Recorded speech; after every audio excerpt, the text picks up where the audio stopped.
दोस्तों, एक दिन की बात है। एक युवक जो अपने नगर का सबसे आलसी युवक था, वह रात्रि को देरी से सोता और सुबह देरी से ही उठता था। उसका कोई भी काम समय पर पूरा नहीं होता। वह दिन भर आलस्य से भरा रहता। वह किसी भी कार्य को समय पर पूर्ण नहीं कर पाता था। उसके जीवन का कोई उद्देश्य ही नहीं था। गांव का हर एक युवक उससे बहुत परेशान हो चुका था। यहां तक कि उसके घर वाले भी उसे ताना मारा करते, उसे तरह तरह की बातें सुनाया करते। और वह युवक भी अपने आप से बहुत तंग आ चुका था। वह अपने इस जीवन को बदलना चाहता था। वह चाहता था कि वह भी अपने जीवन में सफलता प्राप्त करे, अपने जीवन में किसी लक्ष्य को हासिल करे। लेकिन वह चाहकर भी ऐसा कर नहीं पा रहा था। उसने अथक प्रयास किए, तरह तरह की कोशिशें की, तरह तरह के उपाय किए, लेकिन उसके बाद भी उसके जीवन में किसी प्रकार का कोई परिवर्तन नहीं आ रहा था, जिस कारण वह बहुत निराश हो चुका था और उसने खुद से सारी उम्मीदें छोड़ दी थी। ऐसे ही कुछ दिन बीते और फिर अचानक उसके जीवन में कुछ ऐसा हुआ जिस कारण वह पहले से चुस्त और तंदुरुस्त रहने लगा था। उसे देखकर ऐसा प्रतीत होता था मानो उसके अंदर भरपूर ऊर्जा भरी हुई हो। जो युवक सुबह देरी से उठता था, वह युवक भोर में 4 बजे ही उठने लगा था और हर रोज अपने खेतों में जाकर वह मेहनत किया करता। देखते ही देखते करीब 6 महीने बीत गए और सभी लोग उस युवक को देखकर पूरी तरह से हैरान थे। 6 महीनों बाद गांव की सबसे अच्छी फसल उसके खेतों में लहरा रही थी। हर कोई इस बात से हैरान था। हर कोई यह जानना चाहता था कि आखिर उसके जीवन में ऐसा क्या घटित हो गया जिस कारण वह युवक इतना बदल चुका है। यह रहस्य हर कोई जानना चाहता था। तभी एक दिन उसके कुछ मित्र उसके पास आए और उससे इस रहस्य के बारे में पूछा। इस पर पहले तो उस युवक ने बताने से मना कर दिया, लेकिन फिर कुछ सोच विचार कर वह अपने मित्रों से कहता है, देखो, आप सभी तो ये अच्छी तरह से जानते हैं कि पहले मैं बहुत आलसी और बहुत ही मूर्ख था। यहां तक कि मुझे अपने जीवन में क्या करना है यह तक ज्ञात नहीं था। मैं क्या करूंगा, कैसे करूंगा, मुझे जिंदगी में कुछ भी समझ नहीं आ रहा था। ना तो मैं कोई कार्य कर पाता था और ना ही किसी कार्य में मेरा मन लगता, और इसी कारण मैं किसी भी कार्य को करते वक्त बहुत जल्दी थक भी जाया करता था, जिस कारण मैं अपने आप से परेशान हो चुका था, अपने आप से हताश हो चुका था। मैंने अपने आप को बदलने की हर मुमकिन कोशिश की, हर मुमकिन उपाय अपनाए, लेकिन किसी भी उपाय से मुझे कोई लाभ नहीं मिला। धीरे धीरे मुझे अपना जीवन बोझ सा लगने लगा था। मैं अपने आप से बहुत परेशान हो चुका था। और एक दिन ऐसा भी आया जब मैंने ये सोचा कि अगर मैं इस जीवन में कुछ कर ही नहीं सकता हूं, तो इस जीवन को जीने का क्या फायदा। इससे अच्छा है कि मैं मृत्यु को प्राप्त हो जाऊं। यही सोचकर मैं रात्रि के वक्त पास ही के नदी किनारे पहुंचा। मैंने ये तय कर लिया था कि आज मैं अपने आप को मृत्यु के घाट उतार कर ही रहूंगा। लेकिन नदी किनारे पहुंचने के बाद मुझ में इतनी शक्ति नहीं थी, मुझ में इतनी ऊर्जा तक उत्पन्न नहीं हो पा रही थी कि मैं पानी में छलांग लगा सकूं। एक बार फिर मैं ये समझ नहीं पा रहा था कि मैं क्या करूं, कहां जाऊं, कौन है जो मेरी मदद करेगा, जो मुझे सही राह दिखाएगा। मैं अपने बारे में यह सब सोच ही रहा था कि तभी अचानक मैंने देखा एक बुजुर्ग सन्यासी नदी के किनारे से होकर गुजर रहे थे। उन्हें देखकर ऐसा प्रतीत हो रहा था मानो उनकी उम्र 85 से 90 साल की होगी, परंतु उनका शरीर अब भी मजबूत नजर आ रहा था। वो चुस्ती से भरे हुए थे और लगातार तेजी से अपने मार्ग में आगे की ओर बढ़ते ही जा रहे थे। यह देखकर मैं हैरान सा रह गया। मैं यह सोचने लगा कि एक बुजुर्ग व्यक्ति इतनी चुस्ती से भरा हुआ है और मैं इतना जवान हूं, लेकिन उसके बाद भी मेरे भीतर आलस से कूट कूट कर भरा हुआ है। मैं किसी भी कार्य को पूर्ण नहीं कर पाता, किसी भी कार्य में मेरा मन नहीं लगता। यही सोच सोचकर मेरी आंखें आंसू से भर आई और तभी अचानक मैंने देखा कि वह बुजुर्ग सन्यासी मेरे सामने ही खड़े हैं। इस पर वह बुजुर्ग सन्यासी मुझसे कहते हैं, बेटा यूं परेशान ना हो, तुम्हारी हर समस्या का समाधान मैं तुम्हें बता सकता हूं। मैं जानता हूं तुम अपने आलस्य से परेशान हो और इसका समाधान बहुत आसान है। यही कुछ दूरी पर मेरा आश्रम है और वहीं पर ऐसी जड़ी बूटियां भी हैं जो तुम्हारे आलस्य को हमेशा हमेशा के लिए खत्म कर देंगी। तुम्हारा शरीर चुस्ती से भर जाएगा, तुम हमेशा स्फूर्तिवान महसूस करोगे, तुम्हारा मन खुशी और आनंद से भर जाएगा। बस एक बार मेहनत करो और मेरे साथ मेरे आश्रम तक चलो। उन साधु की यह बात सुनकर मैं हैरान रह गया। मुझे समझ नहीं आ रहा था कि मैंने तो इन्हें कुछ भी नहीं बताया, फिर इन्हें सब कुछ कैसे पता चल गया। हैरानी पूर्वक मैंने उन साधु से कहा, हे महाराज, मैंने तो आपको कुछ भी नहीं बताया, फिर आपको यह कैसे पता चला कि मैं अपने आलस्य से परेशान हूं। इस पर वह साधु मुस्कुराने लगे और मुझसे कहा, बेटा, जो सच्चे सन्यासी होते हैं, जो सच्चे साधु होते हैं, वो तुम्हारे मन की बातें आसानी से जान लेते हैं। उनकी आंखों से कुछ नहीं छुपता। मैं तुम्हारी समस्या अच्छी तरह जान चुका हूं, अच्छी तरह समझ चुका हूं, परंतु तुम्हें अपनी समस्या का समाधान पाने के लिए मेरे साथ चलना होगा। बताओ, क्या तुम मेरे साथ चलोगे? उन साधु की यह बात सुनने के बाद मैं कुछ देर के लिए सोच में पड़ गया। मुझे समझ नहीं आ रहा था कि क्या मैं इन साधु पर विश्वास करूं या नहीं करूं, लेकिन इसके अलावा मेरे पास और कोई रास्ता भी नहीं था, जिस कारण मैंने उन साधु को हां कह दिया। और उसके बाद उन साधु के पीछे पीछे मैं मार्ग में आगे की ओर बढ़ता रहा। हालांकि उन साधु ने यह कहा था कि उनका आश्रम केवल कुछ ही दूरी पर है, परंतु वहां से करीब 4-5 घंटे चलने के बाद मैं उनके आश्रम तक पहुंचा और इस बीच कई बार मैं थक कर बैठ भी गया था। लेकिन जब जब मैं थक कर बैठता तो मुझे एक ही ख्याल आता कि बस एक ही बार तो मुझे मेहनत करनी है।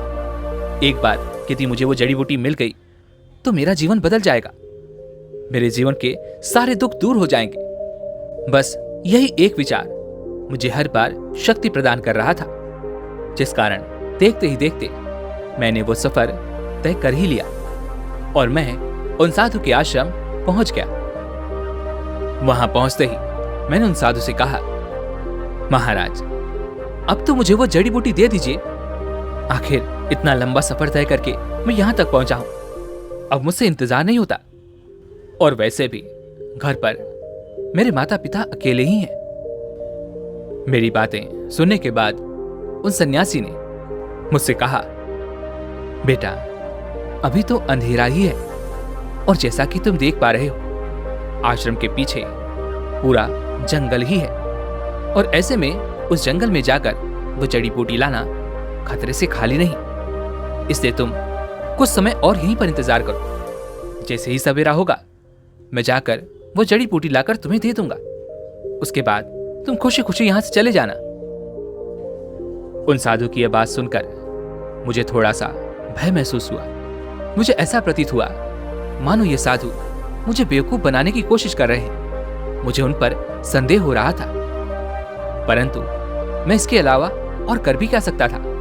मेरे पास और कोई रास्ता नहीं था। इसलिए मैंने सोचा, चलो जब इतना समय बीत ही चुका है तो कुछ देर और यहीं पर इंतजार कर लेता हूं। वैसे भी सवेरा होने में केवल कुछ ही समय बचा है। जैसे ही सवेरा होगा ये साधु मुझे जड़ी बूटियां लाकर दे देंगे और मैं यहां से चला जाऊंगा। तभी उन साधु ने आश्रम में आकर विश्राम करने का आग्रह किया। मैंने उनकी बात मान ली। मैं आश्रम में जाकर लेटा हुआ था कि तभी वो साधु मेरे पास आए और उन्होंने मुझसे कहा, बेटा, तुम्हारे जीवन का क्या लक्ष्य है? तुम अपने जीवन में क्या पाना चाहते हो?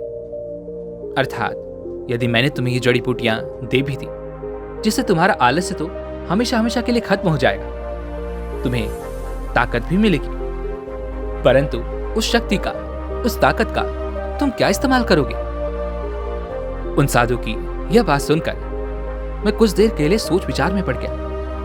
मैं समझ नहीं पा रहा था कि मैं उनसे क्या कहूं, क्योंकि आज तक मैंने अपने जीवन में कोई लक्ष्य निर्धारित ही नहीं किया था। मैं तो यह तक नहीं जानता था कि मुझे क्या करना है। एक पल के लिए तो मैंने यह सोचा कि मैं उनसे झूठ ही कह देता हूं, लेकिन तभी मेरे मन ने कहा, नहीं नहीं, इनसे झूठ कहना सही नहीं होगा। इसलिए मैंने उनसे कहा, हे महाराज, मैंने अभी तक ये तय नहीं किया है कि मुझे अपने जीवन में क्या करना है। इसी कारण आज अचानक जब आपने ये सवाल किया तो मैं आपको इस प्रश्न का उत्तर न दे सका। इस पर वह साधु मुस्कुराने लगे और उस युवक से कहते हैं, बेटा, तब तुम उस जड़ी बूटी का क्या करोगे? वह जड़ी बूटी केवल उन लोगों के लिए है जो अपने जीवन में कुछ हासिल करना चाहते हैं, जिनका जीवन में कोई उद्देश्य है। अगर मैंने वो जड़ी बूटियां तुम्हें दे भी दी तो तुम उन जड़ी बूटियों का कोई इस्तेमाल नहीं कर पाओगे। तुम्हारे शरीर से आलस्य तो खत्म हो जाएगा, परंतु तुम तब भी यूं ही निठल्ले बैठे रह जाओगे। इससे तो अच्छा होगा कि वह जड़ी बूटियां मैं किसी ऐसे व्यक्ति को दूं जिसका जीवन में कोई उद्देश्य है, जो अपने जीवन में किसी लक्ष्य को पाना चाहता है। इतना कहकर वह साधु शांत हो गए और मैं भी यह सोचने लगा कि अब मैं क्या करूं, ये जड़ी बूटी मुझे कैसे हासिल होगी। तभी कुछ देर बाद उन साधु ने मुझसे कहा, नहीं नहीं, मैं तुम्हें जड़ी बूटी नहीं दे सकता। एक काम करो, सुबह होते ही तुम अपने घर लौट जाओ और हो सके तो किसी ऐसे व्यक्ति को लाना जिसे सचमुच उस जड़ी बूटी की आवश्यकता है, जो अपने जीवन में कुछ करना चाहता है, जो अपने जीवन में कुछ प्राप्त करना चाहता है। उन साधु के मुख से यह सुनकर मुझे बहुत बुरा लगा। मुझे ऐसे लगने लगा कि मेरा तो जीवन ही व्यर्थ है। मुझे ऐसा लगने लगा था कि मेरे साथ धोखा हुआ है। इतना लंबा सफर तय करने के बाद मैं यहां तक पहुंचा था और यहां पर आने के बाद भी मुझे क्या मिला?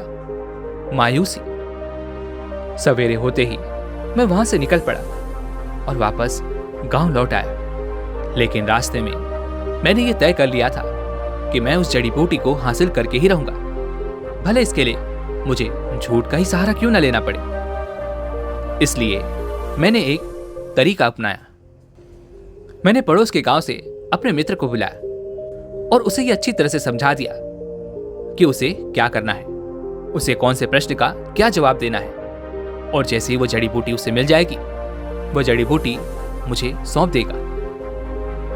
जैसे तैसे हमने सफर तय किया और हम उस साधु के आश्रम तक पहुंच गए। तभी उन साधु ने मेरे मित्र से कहा, तुम अपने जीवन में क्या करना चाहते हो? इस पर मेरे मित्र ने ठीक वैसा ही जवाब दिया जैसा मैंने उससे कहा था। महाराज, मैं अपने जीवन में कुछ अच्छा कार्य करना चाहता हूं। मैं सभी की मदद करना चाहता हूं। मैं गांव वालों का भला करना चाहता हूं। मेरे गांव में अधिकांश लोग खेती बाड़ी ही करते हैं और मैं चाहता हूं कि खेतों में मेहनत करके उन्हें यह दिखा सकूं कि मेहनत का फल हमेशा अच्छा ही होता है। मैं उन्हें खेती के नए नए तरीके सिखाना चाहता हूं ताकि उनकी मदद हो सके, ताकि वे लोग भी अच्छी फसल उगा सके और उन्हें भी अच्छा मुनाफा मिल सके। परंतु मैं ये कर नहीं पाता क्योंकि मेरे भीतर ऊर्जा की कमी है। और इसी कारण जब मेरे मित्र ने यह कहा कि वह मेरी मदद कर सकता है, तो मैंने एक पल के लिए बिना सोचे उसके साथ आपके यहां चला आया। कृपया करके मेरी मदद करें।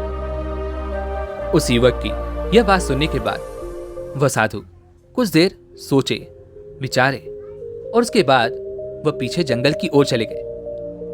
और कुछ समय बाद जब वो लौटे तो उनके हाथों में वह जड़ी बूटी थी। उस जड़ी बूटी को देखकर मैं बहुत प्रसन्न हुआ और मन ही मन यह सोचने लगा कि अब तो मुझे जड़ी बूटी मिल ही जाएगी, मेरा जीवन पूरी तरह से बदल जाएगा, अब मुझे किसी चीज की कोई कमी नहीं होगी। तभी उन साधु ने पास में आकर वह जड़ी बूटी मेरे मित्र को थमा दी और कहा, बेटा, ये जड़ी बूटियां तो मैं तुम्हें दे रहा हूं, परंतु ये जड़ी बूटियां तुम्हारे लिए ऐसे ही कार्य नहीं करेंगी। इस जड़ी बूटी का असर तुम पर तब तक नहीं होगा जब तक तुम मेरी ये 3 शर्तें नहीं मान लेते। और यदि तुम मेरी इन 3 शर्तों को नहीं मानते, इनका पालन नहीं करते, तो ये जड़ी बूटियां तुम्हारे लिए जहर समान कार्य करेंगी। इसलिए लेने से पहले अच्छी तरह से सोच लो, क्या तुम उन 3 शर्तों का पालन करने के लिए तैयार हो या नहीं। इस पर मैंने बीच में पड़ते हुए उन गुरुवर से कहा, हे महाराज, कोई भी 3 शर्तें हों, मेरा मित्र अवश्य ही मानेगा। ये बहुत मेहनती है और हर कार्य को करने के लिए ये तैयार है। इस पर उसने भी हाँ में सर हिला दिया। और तभी वह साधु मेरे मित्र से कहते हैं, तो सुनो, मेरी पहली शर्त, तुम्हारे जीवन का लक्ष्य एकदम स्पष्ट होना चाहिए। तुम क्या करना चाहते हो, कब तक उसे हासिल करना चाहते हो, ये सब कुछ तुम्हें पहले से ही स्पष्ट करना होगा। ऐसा ना हो कि तुम एक लक्ष्य छोड़कर दूसरे लक्ष्य की ओर भागते रहो। इस प्रकार तुम्हारा मन हमेशा भटकता रहेगा और तुम कभी भी अपने लक्ष्य को हासिल नहीं कर पाओगे। और ऐसे में ये जड़ी बूटियां भी कोई कार्य नहीं करेंगी। इसलिए अपना लक्ष्य सोच समझ कर चुनना। और एक बार यदि तुमने अपना लक्ष्य चुन लिया तो उस पर डटे रहना।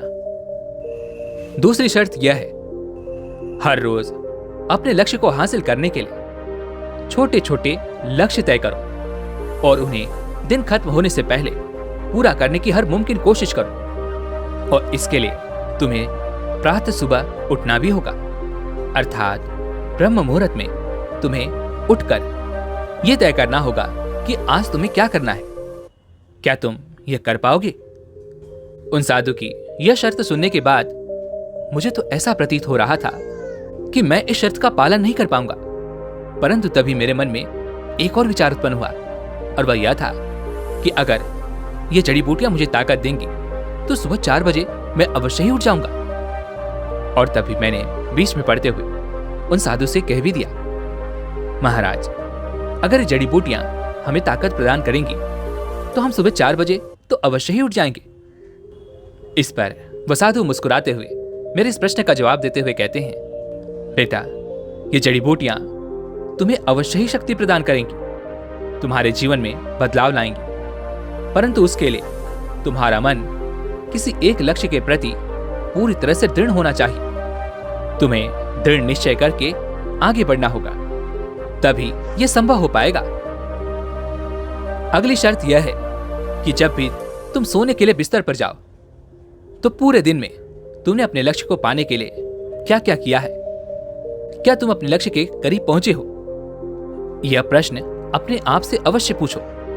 और तुमने अपने लक्ष्य को पाने के लिए क्या क्या किया है, इसके बारे में अवश्य सोचो।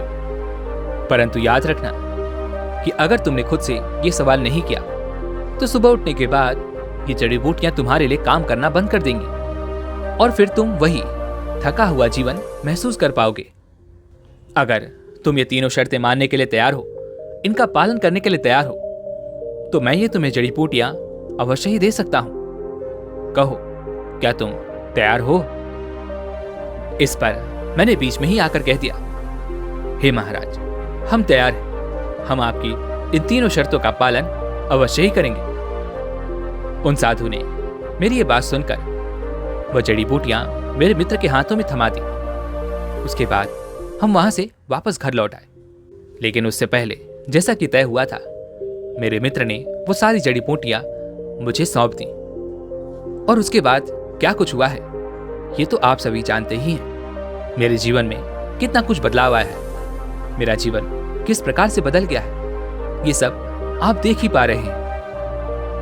तभी उनमें से एक मित्र उस युवक से कहता है, मित्र, तो क्या तुम हमें भी उन साधु के पास ले जा सकते हो?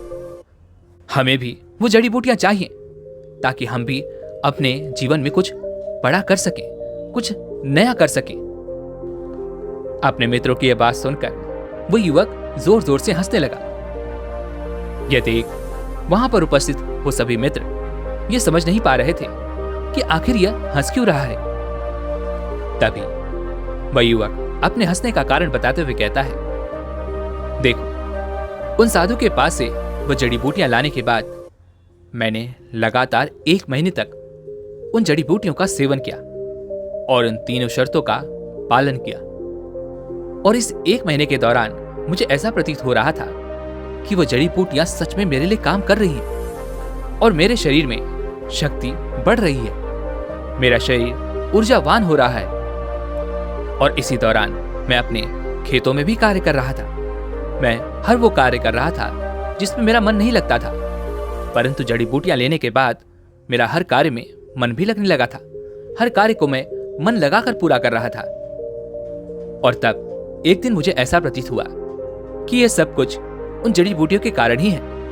अगर उन साधु ने मुझे जड़ी बूटियां नहीं दी होती तो आज मैं इस प्रकार नहीं बदल पाता। इसलिए मुझे एक बार उनके पास जाकर उनका धन्यवाद करना चाहिए। इसलिए मैंने तय किया और अगले ही दिन उन साधु से मिलने के लिए निकल पड़ा। जब मैं उन साधु के पास पहुंचा तो उन्हें हाथ जोड़कर मैंने कहा, हे महाराज, आपने तो मेरा जीवन ही बदल कर रख दिया। आपके द्वारा दी गई जड़ी बूटियों ने सचमुच एक चमत्कार सा कर दिया है। मेरे जीवन से आलस्य हमेशा हमेशा के लिए खत्म हो चुका है।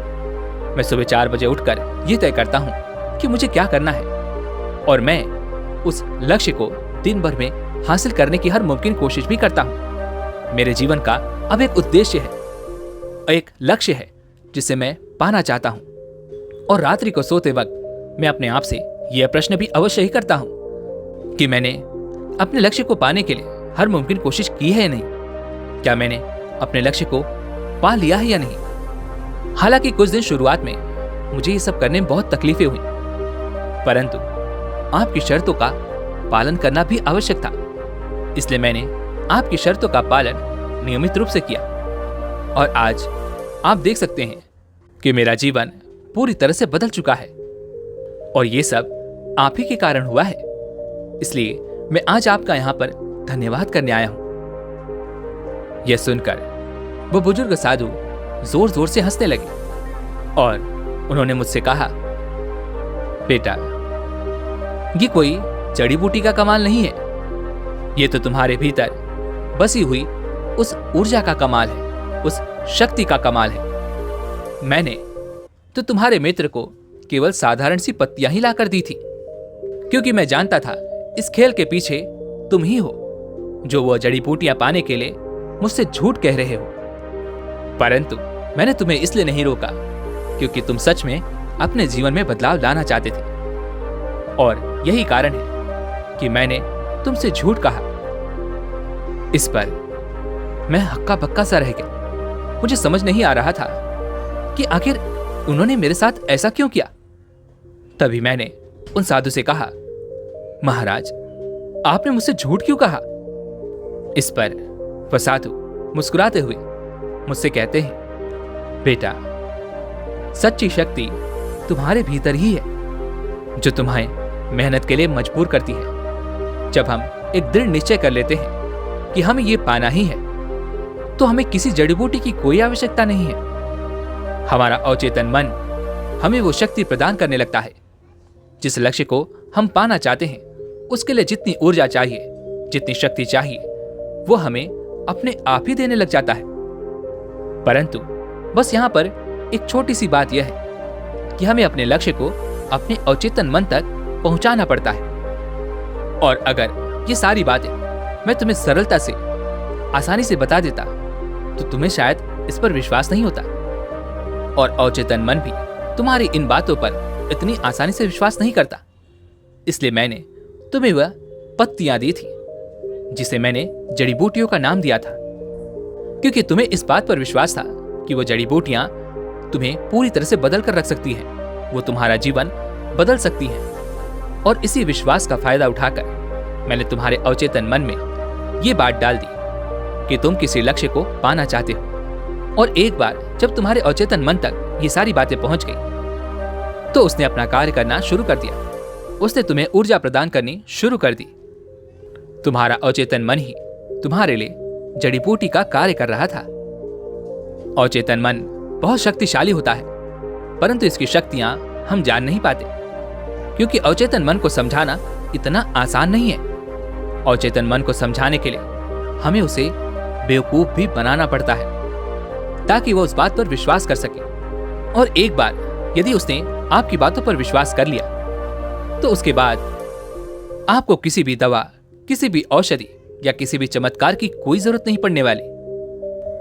और यही कारण है, जब तुम्हें जड़ी बूटी पर पूरा भरोसा हो चुका था तो मैंने जड़ी बूटी के माध्यम से ये बात तुम्हारे अवचेतन मन में डालने की कोशिश की। और देखो क्या हुआ, वो लक्ष्य तुम्हारे अवचेतन मन तक पहुंच गया और तुम्हारे जीवन में चमत्कार होना शुरू हो गया। इसलिए यदि तुम्हें किसी का धन्यवाद करना ही है तो वो मैं नहीं, बल्कि वो तुम खुद हो, तुम्हारा अवचेतन मन है। इसलिए आगे से जब भी अपने जीवन में कुछ हासिल करना हो तो तुम्हें मेरे पास आने की कोई आवश्यकता नहीं। बस अपने अवचेतन मन तक अपने लक्ष्य को पहुंचा दो और उसके बाद जो कुछ भी घटित होगा वह तुम खुद ही देखोगे। इतना कहकर वह गुरुवर शांत हो गया और इस युवक को भी अपने प्रश्न का उत्तर मिल चुका था। वह खुशी खुशी वहां से घर लौट आया और उन गांव वालों को भी अब इस रहस्य का पता चल चुका था। वैसे दोस्तों, उम्मीद है कि आपको आज की ये वीडियो जरूर पसंद आई होगी और आपने आज की इस वीडियो से जरूर कुछ न कुछ सीखा भी होगा। तो इस वीडियो को लाइक और अपने दोस्तों के साथ शेयर भी जरूर कीजिएगा। और हाँ, अगर आप हमारे चैनल पर नए हैं तो चैनल को सब्सक्राइब और घंटी बटन को जरूर दबा दीजिएगा। चलिए मिलते हैं अगली वीडियो में, तब तक के लिए अपना ख्याल रखें। धन्यवाद।